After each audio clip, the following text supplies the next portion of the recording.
Praise Lord, praise Lord, praise Lord.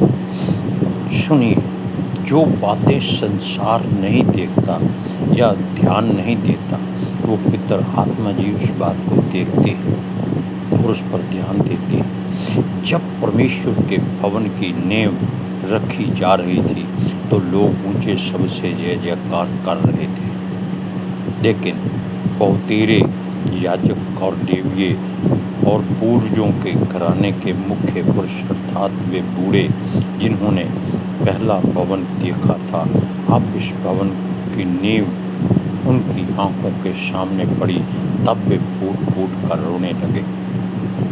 अब इस बात को क्या किसी ने देखा? किसी ने नहीं देखा, लेकिन इस बात को पितर आत्मा जी ने देखा है। उनके हृदय की सच्चाई और परमेश्वर के लिए जो प्यार है वो उन्होंने देखा। इसलिए पितर आत्मा जी ने उनके रोने की बातें इस पवित्र शास्त्र में लिखी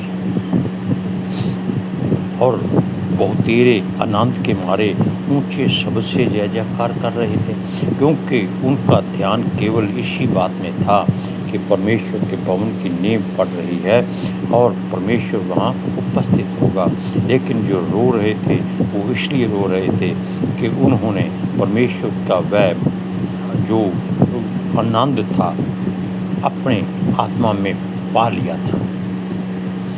इसलिए लोग आनंद के जय जयकार का शब्द लोगों के रोने का शब्द से अलग पहचान ना सके। आप सुन लिया आपने, क्योंकि लोग ऊंचे शब्द से जय जयकार कर रहे थे और वह शब्द दूर तक सुनाई देता था।